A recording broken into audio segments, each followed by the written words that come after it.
Breaking news from WRAL. Coverage you can count on. And that breaking news is a child homicide investigation. Police in Durham found 2 children unresponsive.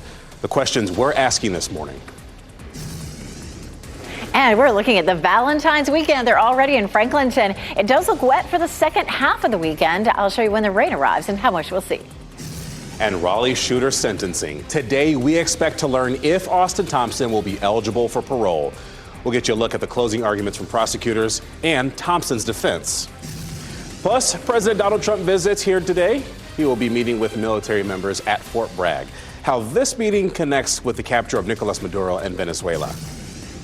Well, congrats to you. We have arrived at Friday. We did it. Thanks for joining us here on WRAL News at 4:30. I'm Chris Lovingood. Swinging over to meteorologist Elizabeth Gardner, showing us one of our favorite cameras here in Franklinton because it's the day before Valentine's Day, and they are in the spirit over there. They really are. I love this. It looks gorgeous there at Franklinton this morning. Our skies are clear. Our temperatures are chilly. It's 32 right now. Our wind is out of the northeast at 8 miles per hour. So, I mean, technically, there's probably a little bit of a wind chill. We'll check that out coming up. But it's cold out there. 29 Goldsboro, 28 in Rocky Mount, 27 in Roxborough and in South Hill. It's 35 in Southern Pines and 38 in Clinton. 24-hour temperature change running about 5 to 10 degrees colder than this time yesterday. And it was pretty chilly yesterday, too. We'll keep it in the 30s all the way up until around lunchtime. And like yesterday, our high temperature in the afternoon will be in the low 50s. We'll see that again we'll see that today. And then for Saturday, temperatures warm up a little bit. Saturday for Valentine's Day is really looking great, but Sunday continues to look wet.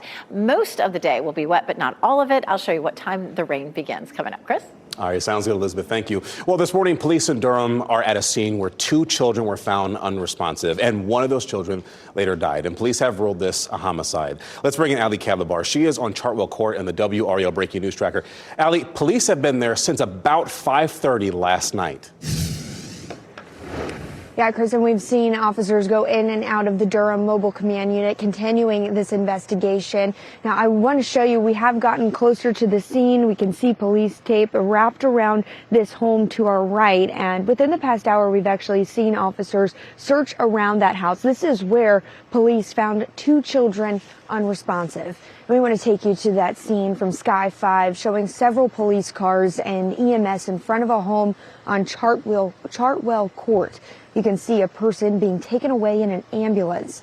Late last night, we learned from police officers found 2 small children unresponsive at the house around 5:30. They were taken to the hospital and 1 child later died. Police say this is a homicide investigation. They have identified a person of interest, and we have a lot of questions about what happened here. And so we've reached out to police overnight with these questions. What is the child's cause of death? Also, what is the current condition of the child who survived? And has the person of interest been arrested or charged? We're going to keep you updated. Reporting live in Durham, Ali Kadlabar, WRAL News. And today, a judge will decide whether Raleigh mass shooter Austin Thompson will be eligible for parole. Thompson pleaded guilty to killing 5 people in Raleigh's Hedingham community in 2022. And after 2 weeks of testimony in his sentencing hearing, attorneys presented their closing arguments yesterday. The prosecution raised concerns about Thompson's problematic internet history, and both sides focused on the idea that an adverse reaction to acne medication played a role here. To say that he was acting and didn't have a plan and know what was going on, I would submit to Your Honor, it is not believable when you look at the totality of the circumstances here. Austin had no grievance, no cause, no extremism, no preoccupation, no escalating marination and violence. The state wants you to believe that this was very well planned and that he fits the mold of a typical mass shooter.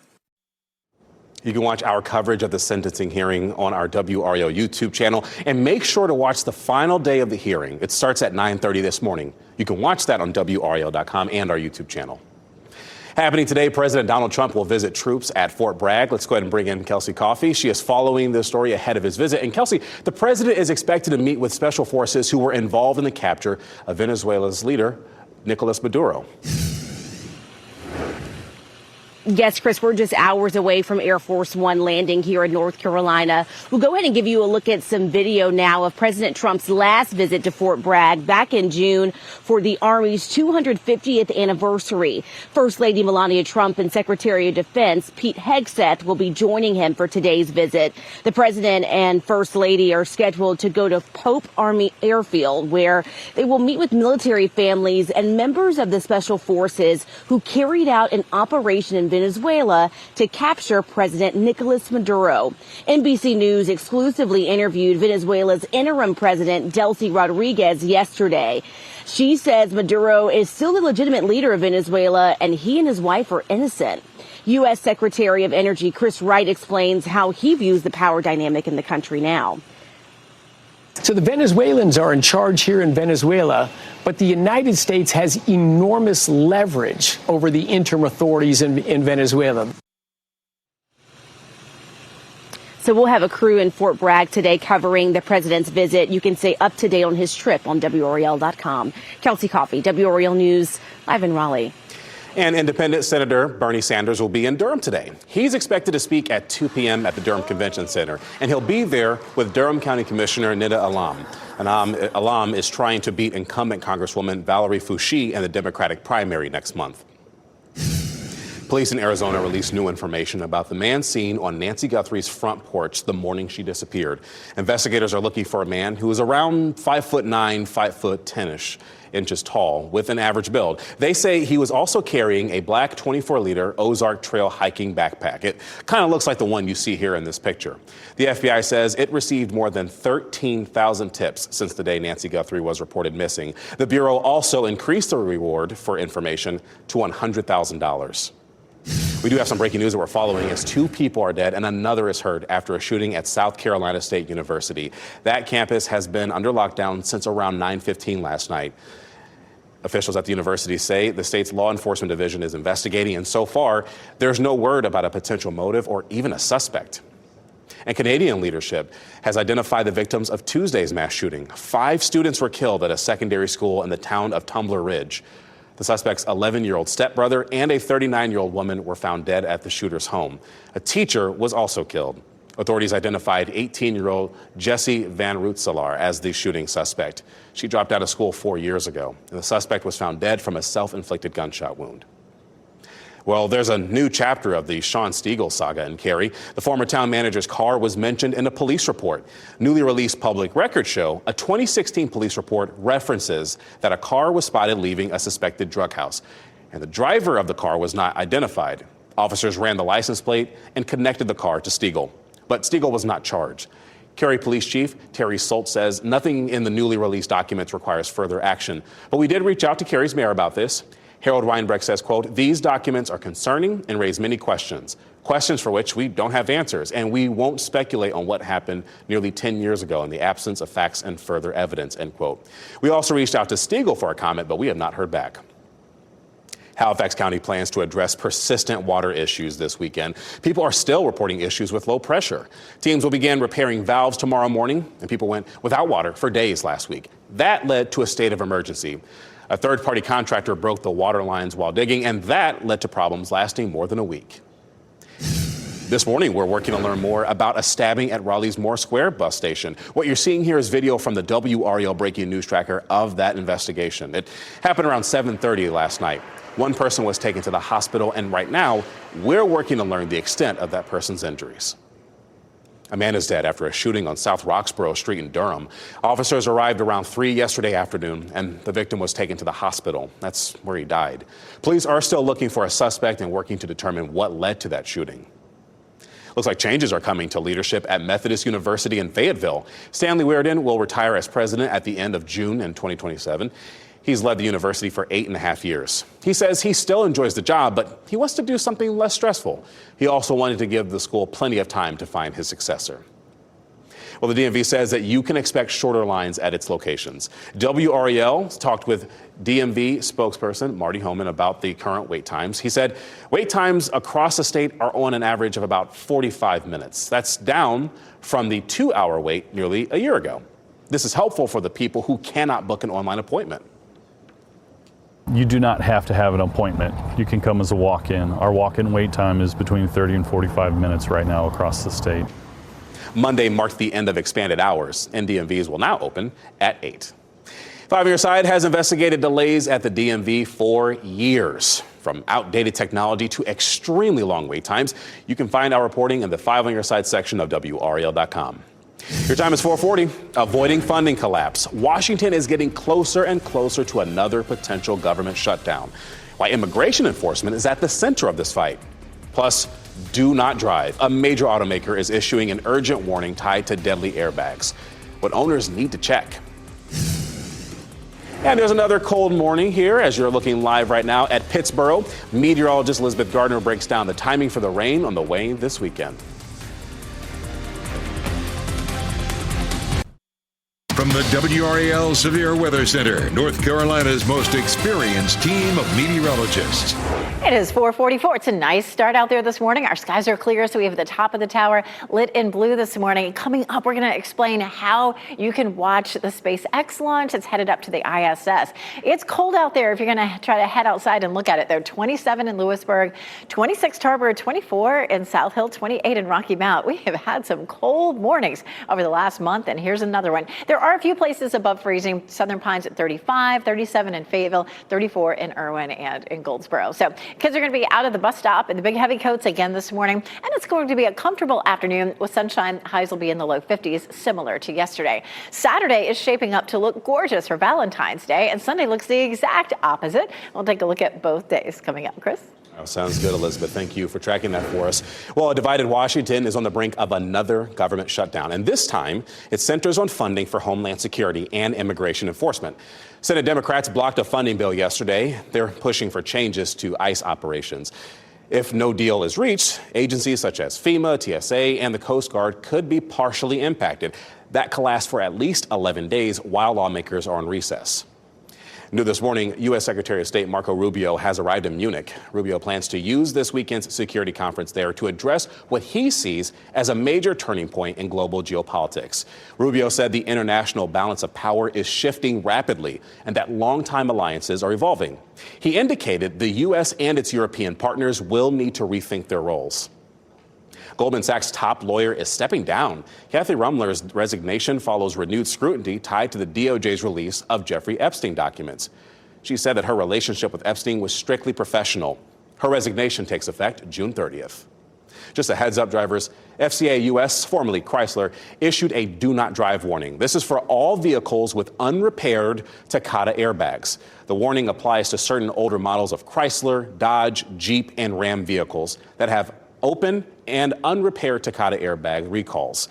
The company strongly urges owners to not drive these until the repair is completed and the defective airbag is replaced. Just so you know, recalls are free at the manufacturer's dealership. All right, swinging over to meteorologist Elizabeth Gardner. I know you're going to talk about our next weather maker, but first, we got to talk about what's happening this morning that rocket launch people will be able to see. Yeah, this is so exciting. So it happens in 30 minutes from now. It's at 5:15. You want to look east, low on the horizon, because it takes off down here across the coast of Florida. It'll actually hug the coast. We've gotten some really amazing photos from all of you. If you do take a picture, please send it to us. Go to WRAL.com/report it. This is the SpaceX Crew 12 launching and heading to the ISS. So really all the way from really the entire viewing area. If you look eastward toward the coast, hopefully you'll be able to catch it, get your camera out, and send us what you see, because we'll be stuck in here in the studio. We're looking at a cool start to the day today. We're down below freezing in a few places, but Saturday is really looking beautiful for Valentine's Day. We're going to see increasing clouds late in the day, but sunshine and warmer temperatures. And then much needed rain is likely on Sunday. This is still shaping up to be a good weather maker for us. We're going to talk about how much rain we could see coming up. And of course, we can't get enough of Franklinton, especially the day before Valentine's Day. So hopefully you have something fun planned with your sweetheart. 32 right now as you're stepping out the door. Temperatures will be in the upper 20s to low 30s all the way up until around 9 a.m. Our temperatures across the triangle, it's 32 in Morrisville, but 27 in Chapel Hill, 33 in Knightdale, 29 in Wake Forest. And our temperatures are running anywhere from just a couple of degrees to almost 10 to 15 degrees colder than this time yesterday. If you're heading Heading out and about today, we'll see lots of sunshine like yesterday, and our high temperatures will be in the low to mid 50s everywhere. Here's your Valentine's Day planner for tomorrow. We'll start off with temperatures in the 40s in the morning and climb up to around 60 degrees. We will see some increase in our cloud cover later in the day. And then tomorrow night, if you're taking your sweetheart out to dinner at 5 o'clock, 54. And at 9 o'clock, 47, you do not have to drag along the raincoat or the umbrella. Our next weather maker will take shape and help to bring us a good chance of rain for Sunday. We'll walk through this quickly. Saturday's nice and dry. There's 4 or 5 o'clock in the afternoon, and you can see the rain begins in the morning. It's likely to be fairly light to start with, but then it really settles in, and we'll see that rain all the way up until early on Monday morning. Temperatures, once we get past the system on Sunday, really take off. Take a look at this. Chris, I need you to look up. 69 Wednesday, 71 on Thursday. Whoa, how about that? How about that indeed? 69, 71, I will take it. Thanks, Elizabeth. Your time is 4:48. Coastal Tribute. Fans are remembering James Van Der Beek, including his deep ties to Wilmington.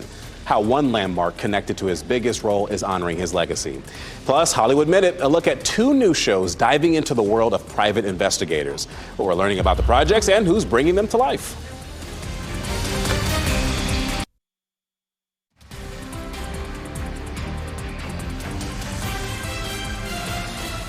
Let's go and take a little peek outside as we're looking at a very quiet Fenton and Cary, but I'm sure it'll be very active a little later today.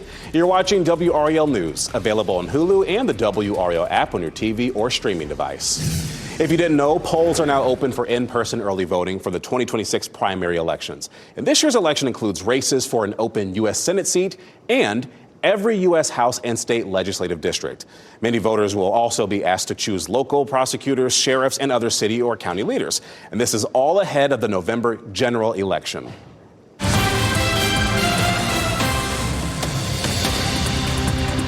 All aboard the hype train. We are following some exciting events at the Milan Cortina Winter Games today. This morning, medals will be awarded for men's 10,000 meter speed skating. At 1 p.m., men's figure skating will take center stage. Team USA's Ilya Malinin is a favorite as he continues to bring out the impressive backflips on ice. Hurts my knees just looking at it. And later this afternoon, the U.S. women's hockey team will compete in the quarterfinals against Italy. All right, let's take a look right now at the medal count this morning. Italy is number 1 on their home turf with 17 medals. Then you have Norway and Team USA tied for second place with 14 medals each. Austria and Japan round out the top 5. It is NBA All-Star Weekend, if you didn't know. You can catch all the action right here on WRAL. The best players in the NBA will be on the court both tomorrow and Sunday. The games get started at 5 p.m. each day. Families in North Carolina are paying respects to actor James Van Der Beek. A memorial is filling with flowers in downtown Wilmington. If you didn't know, Van Der Beek starred in Dawson's Creek, which was filmed right here in North Carolina. The actor's death hit close to home for people in Wilmington. That includes the manager of the downtown restaurant Hell's Kitchen. The restaurant started on the set of Dawson's Creek, and it stayed open more than 20 years later. And we get a lot of people from all over, some from internationally coming here to check out the bar, check out the what's going on with the merchandise and with all the memorabilia and such. James says Van Der Beek died Wednesday of colon cancer, and he was 48. 2 new shows about private investigators are in the works, and David Daniel has details in today's Hollywood Minute. Tell me why. You already know how it ends. Well, then start from the beginning. Nicolas Cage returns to his Into the Spider-Verse role in the first teaser for Spider Noir. He plays a down-on-his-luck private eye and occasional superhero in an alternate 1930s New York. The series debuts on MGM Plus May 25th and swings into streaming on Prime Video May 27th in 2 versions, true hue full color and authentic black and white. David Boreanaz is set to play an iconic Gumshoe. The Angel, Bones, and SEAL Team star has been cast in NBC's reboot of The Rockford Files. The late James Garner originally played Private Eye Jim Rockford. We'll see how Boreanaz's wit, charm, and answering machine message stack up. In Hollywood, I'm David Daniel. Well, it looks like this morning your time is 4:55, and researchers are tracking great white sharks off the North Carolina coast. One of them is named Contender. It's the largest male great white ever tagged by the nonprofit group OSearch. Contender weighs about 1,700 pounds and is nearly 14 feet long. He and 3 other sharks are swimming off our coast. And experts say that great white sharks migrate south this time of year for warmer waters, food, and finding a mate. Based on some indirect evidence, we think that mating occurs somewhere in the southeast United States around late winter, early summer period. So he's offering some clues, and we're going to be watching his movement along with mature females, like another one we have tagged, Goodall, to see if we can better hone in on the area where they may be getting together. All right, the sharks have good timing. Tomorrow's Valentine's Day. Well, fortunately, there is no need to worry about your beach trip this summer. Contender is about 45 miles offshore right now, and these sharks will likely be somewhere else by then. In and out. Long wait times are a thing of the past at the DMV. At least that's the plan. We'll tell you what's changed. Plus, vacancies and no one to fill them. That is the issue plaguing the State Highway Patrol. What's being done to recruit new troopers? And Valentine's Day fun. We're going to preview some of the events happening around the Triangle in our Out and About segment.